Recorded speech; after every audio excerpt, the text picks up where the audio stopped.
The streets don't stay quiet for very long around here, so I'm not surprised when dispatch chimes in with an alert over the radio. All available units, please be advised, there's been reports of gunshots at the corner of Kith and Iron. I grab the radio as Officer Smarty turns the patrol car around. I can't remember the last time I had a partner, but she's a good cop that lives up to her name. Officers 814 and 953 en route, please stand by. A rush of tension washes over me as our siren replaces the silence and the patrol car hurtles towards the scene of the crime. It's the same feeling I always get, even after 18 years on the force. Mostly curiosity, but with a healthy hint of fear mixed in. A cocktail of two surprisingly agreeable flavors. I get this feeling despite knowing exactly what we'll find when we get there. A dead body. Identification: Ian Carter. Age: 17. Time of death yet to be determined. Suspected cause of death: bashing with signs of multiple aggressors, grievous bodily harm, and 2 gunshot wounds to the chest. As usual, Officer Smarty reads the CSI's report and continues to write her own notes. The eggheads in forensics wince as I lean in and squat next to the body, but I wave them off. I'll be careful not to contaminate the evidence I throw at them, annoyed. I miss the days when a cop was allowed to do his job, armed only with a badge and his gun. No sci-fi mumbo jumbo. But I have the feeling those days are fading away for good now. I can only hope to retire before the robots take over completely. The laughter from our private joke dissipates without a chance to leave my chest. Now's not the time. This body's too young. Not the youngest I've seen lying cold even on the same street, but still too young. And worse still, familiar. This is one of Chip's kids, I tell Smarty. Chip owns the local gym and is the toughest trainer I've ever had the misfortune of working with, but I'd seen him training Ian. He was a promising young fighter. I never would have pegged him as a gang member, especially not a hound, but he clearly was. The brutal mosaic of bite marks all over his body makes that clear. This isn't how the hounds kill their enemies. Hound gang again, isn't it? Officer Smarty is a recent transfer, but you don't have to be here long to recognize the signs. I nod. So what's with the gunshots? She points to his chest. That doesn't match the hound gang MO. I thought they liked to use their teeth. She's right. You don't need a post-mortem to see that the boy was dead long before getting shot.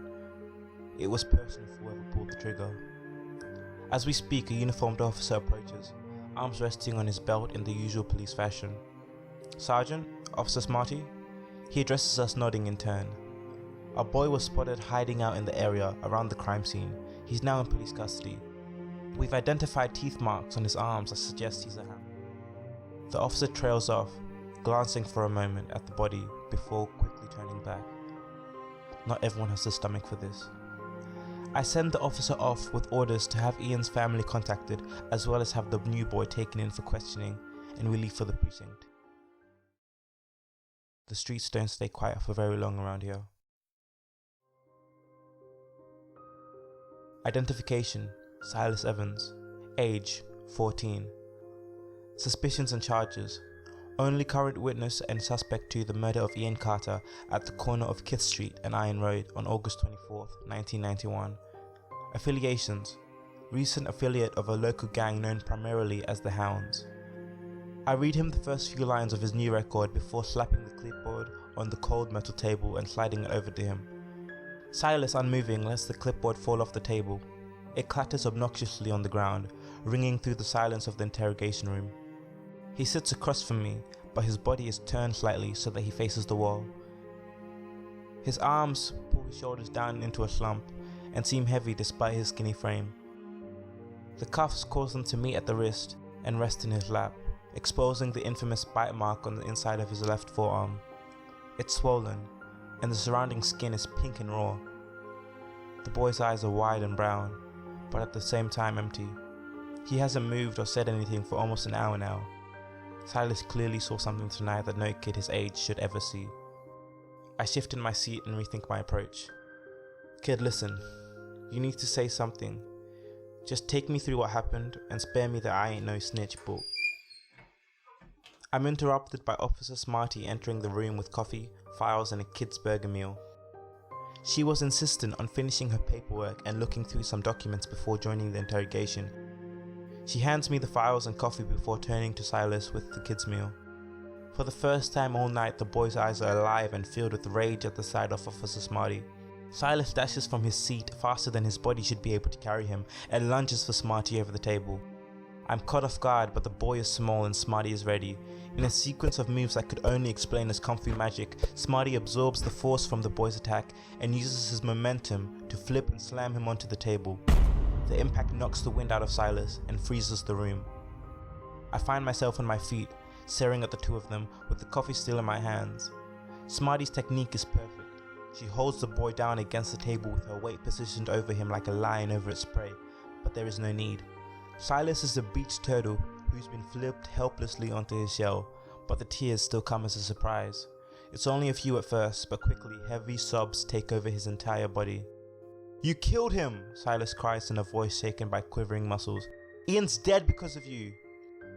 Smarty lets go of him and he rolls onto his side, still sobbing violently and spitting accusations at her. Her expression is shock and confusion. "What do you mean I killed him?" Smarty preemptively raises her hand to stop me from interjecting. She knows that the question doesn't exactly line up with protocol, but also that it's the right one to ask. The floodgates have been opened and Silas proceeds to blurt out an ocean of words in his hysterical state. Obscenities flow out first, most are directed at Officer Smarty, but Silas reserves some for himself. "I'm an idiot!" He slams his fist against his temple. "Ian was my friend and would never work with you." "Work with me? What do you mean by that?" "Don't lie! I saw you with him!" Smarty is in her seat now as she works the boy. "When did you see us? Where? What were we doing?" I don't know." Silas stops to breathe for the first time. "He said he saw you and Ian, and that Ian was working with you, and that Ian was being a snitch, and that he was ratting out the hounds, but he would never do that. So I know that it was you trying to get him in trouble." "I thought you said you saw me." Smarty is sharp and Silas is taken back. His mouth moves to speak but nothing comes out. Smarty sifts through her stack of files and hands one back to me. Identification: Zeke Thompson. Age: 19. Previously arrested for petty theft and indecent exposure. No recorded involvement in gang activity. "What does Zeke Thompson have to do with this?" I ask. "His name is Z and he saw her with Ian." Officer Smarty chuckles as if at a joke before turning to the boy, her expression as serious as ever. "Let me take a guess. This Z character comes to you saying he saw me with Ian and asks you to back him up when he tells the hounds. He promises that if you do it, they'll let you join the gang." She points to the fresh bite mark on his arm. "I bet he also promised they weren't gonna hurt him." The statement hits harder than the table did and Silas slides back into his chair.